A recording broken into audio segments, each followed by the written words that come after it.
Finally guys, finally তুফানের সংটি চলে এলো। মানে এত অপেক্ষা করেছে গানটার জন্য, এবার শুধু আমি না, আমার সঙ্গে তোমরা অপেক্ষা করেছো, এটা কিন্তু আমি জানি। কারণ সবাই তো আমরা সাকিবের বড় ভক্ত, আর সাকিব খানের কিছু এলে সেটার জন্য আমরা অপেক্ষা করবো না, এটা কি হতে পারে?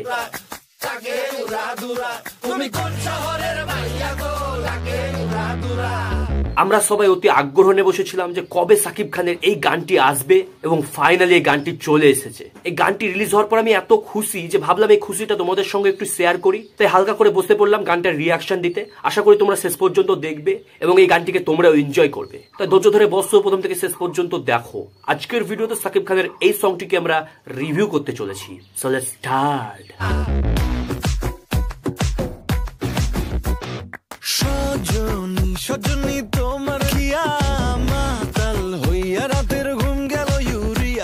মানে শুরুর লেভেলটা দেখেছো, মানে সেই লেভেলের একটা স্টার্টিং দিয়েছে এখানে। মানে রাইহান রাফিকে আমি যতই দেখছি না ততই তার প্রশংসা করতে ইচ্ছা করছে। মানে সাকিব খানকে উনি যেইভাবে ব্যবহার করেছে গাইজ, আমার মনে হয় না যে এর আগে কেউ সাকিব খানকে এইভাবে ব্যবহার করতে পেরেছে। মানে সাকিব খানের লুকটা দেখো জাস্ট একবার, মানে লেভেল আলাদা গাইজ, জাস্ট বলে দিচ্ছি লেভেলই আলাদা।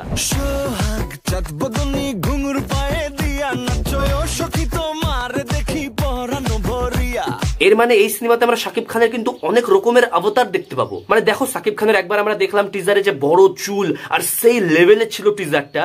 আর টিজারে সাকিব খানের যে acting 100-এ 100।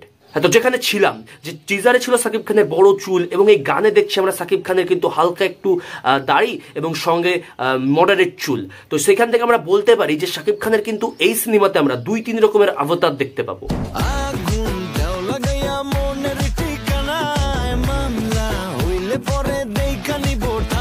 R Mimi Chakraborty, what a gorgeous look man, এত সুন্দর একটা লুক দিয়েছে উনি। আর সঙ্গে ওনাকে দেখতে যা লাগছে, এক কথায় যদি বলি, so beautiful, so elegant, just looking like a wow.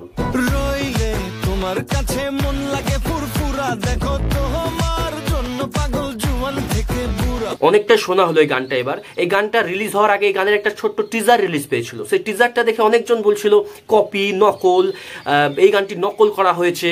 তোমার কোন কোন জায়গায় ব্যথা গো বান্ধবী ললিতা, মানে অনেকে বলছিল এই গানটা থেকে সাকিব খানের এই গানটা কপি করা। দেখো গাইজ, আমি তোমাদেরকে শুরু থেকে একটু বলি, নাহলে বুঝতে একটু সমস্যা হতে পারে। সাকিব খানের যে সিনেমা তুফান, এই সিনেমাটার কাহিনী 1990 সাল অনুসারে, মানে 1990 সালের গল্প এই কাহিনীতে তুলে ধরা হয়েছে। এবার দেখো 1990 সালে এই ধরনের টিউনের, তোমার কোন কোন জায়গায় ব্যথা গো বান্ধবী ললিতা, এই ধরনের টিউনের গানগুলোকে বেশি ইউজ করা হতো 1990 সালে।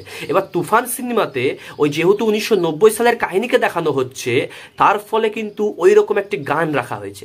এবার অনেকেই বলছে কপি, কিন্তু তারা তো বুঝছে না যে এটা গল্পের প্লট অনুসারে গানটাকে রাখা হয়েছে, এবং 1990 সালে এই ধরনের গানগুলো ফেমাস ছিল। এর মানে কি এই গানটা কপি? অবশ্যই নয়, এটা প্লট অনুসারে ওই সময়কার সাল অনুসারে এই গানটিকে রাখা হয়েছে, এইরকম রিদমের, মানে মিউজিকের রিদম অনুসারে। সো অনেক হয়ে গেছে, এবার আসি গানের দিকে, একটু গানটাকে এনজয় করি। তুমি কোন শহরের মাইয়া গো লাগে উড়াধুরা, তুমি কোন শহরের মাইয়া গো লাগে উড়াধুরা, তোমার যে দেখলে পরে, তোমার যে দেখলে পরে মাথা ঘুরায় গো লাগে উড়াধুরা। তো শুরুতেই বলি, মিমি চক্রবর্তী ও শাকিব খানের যে কেমিস্ট্রিটা, সেটা এই গান দুর্দান্ত লাগছে। কারণ দুজনকেই মনে হচ্ছে একদম সুপার ফিট, এবং দুজনের যদি লুকটা দেখো, লুকের মধ্যে একটা গ্লো ভাব রয়েছে, এবং তাদের দুজনের যে ড্যান্সের স্টেপগুলো, সেইগুলো ভাই অসাধারণ লাগছে। এবং দুজনকে একে অপরের সঙ্গে যতটা ভালো মানিয়েছে, আমার মনে হয় এটাকে আমি 10/10 দিয়ে দিতে পারি। কারণ দেখো দুজনকে ভালোই মানাচ্ছে। আর ওই যে সাকিব খানের লুকের সঙ্গে মিমি চক্রবর্তীর লুক, সেটা বেশ গিয়েছে এখানে আমরা যদি দেখি। আর মিমি চক্রবর্তীর ড্যান্সের সঙ্গে সাকিব খানের ড্যান্সের স্টেপগুলো খুবই সুন্দর হয়েছে।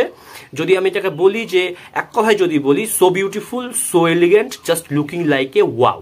দেখো গানে যে সেট ডিজাইনটা করা হয়েছে, এবার সেই সেট ডিজাইনটাকে নিয়ে একটু কথা বলি।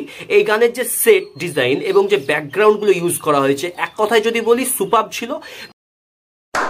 কারণ রাইহান রাফি যতটা পারা সম্ভব নিজের 100% দিয়ে ট্রাই করেছে, সেটা দেখলেই বোঝা যায়। আর যিনি ক্যামেরা অ্যাঙ্গেল, মানে যিনি ক্যামেরা করেছে, সেই ক্যামেরা অ্যাঙ্গেলগুলো একবার দেখো। মানে কোরিওগ্রাফার নিজের 100% দিয়েছে নাচের স্টেপগুলোতে, এবং ক্যামেরা যিনি করেছেন তিনি ভাই প্রতিটা লোকেশন থেকে শুরু করে প্রতিটা স্টেপকে এত সুন্দরভাবে ক্যাপচার করেছে, যেটাকে আমি বলতে পারি 10 আউট অফ 10। এখানে সবাই 100% ইফোর্ট দিয়েছে। সেটা তুমি বলতে পারো শাকিব খান, বলতে পারো মিমি চক্রবর্তী, বলতে পারো রায়হান রাফি, এভরিওয়ান, সবাই 100% নিজের দিয়ে ট্রাই করেছে এই গানটিকে বেস্ট করার। আশা করছি সিনেমাটাকেও হয়তো বা এরকমই ট্রাই করবে একটা ভালো কিছু উপহার দেওয়ার পাবলিককে, কারণ বাংলা ইন্ডাস্ট্রির যে এখন পরিস্থিতি, সেই জায়গাতে নিজের 100% না দিলে হয়তোবা সিনেমা ভাই প্রায় শেষের দিকেই চলে যাবে।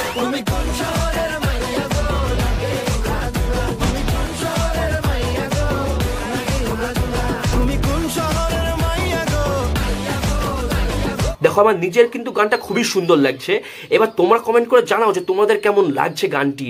আমাকে কিন্তু ভাই 10 আউট অফ 10 মনে হয়েছে গানটা এখন পর্যন্ত যতটা শুনেছি। এবার দেখো কেউ যদি বলতে পারো গানের সুর নিয়ে কথা, যে গানের সুর কেমন, তা আমি বলবো দেখো এটা কিন্তু সেই গান নয় যে তুমি সুর শুনবে বা ধৈর্য ধরে অনেকক্ষণ ধরে সুর শুনে যাবে, এইরকম না। এটা একটা কমেডি টাইপ এন্টারটেইনিং, পার্টিতে যে ধরনের গান হয় মজার ছলে, সেই ধরনের গান এইটি। তো এইখানে সেই পরিপ্রেক্ষিতে আমাকে এটা দারুণ লেগেছে। তোমাদের কেমন লেগেছে অবশ্যই কমেন্ট করে জানিও।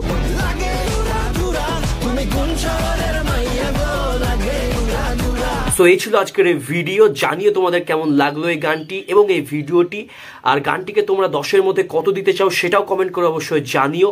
আমার তো ভাই পার্সোনালি যদি জিজ্ঞাসা করো আমাকে খুবই সুন্দর লেগেছে এবং এই গানটি ভাই ইতিমধ্যে আমি অনেকবার শুনে ফেলেছি। তোমরাও কমেন্ট করে জানিও যে তোমরা কতবার শুনলে ইতিমধ্যে এই গানটি। সো ভালো লাগলে ভিডিওটিকে অবশ্যই সাবস্ক্রাইব করে দিও, এইরকম আরও ভিডিও পেতে চ্যানেলের নোটিফিকেশনটা অন করে দিও। সো দেখা হচ্ছে পরের ভিডিওতে। ভালো থাকবে, সুস্থ থাকবে, বাই।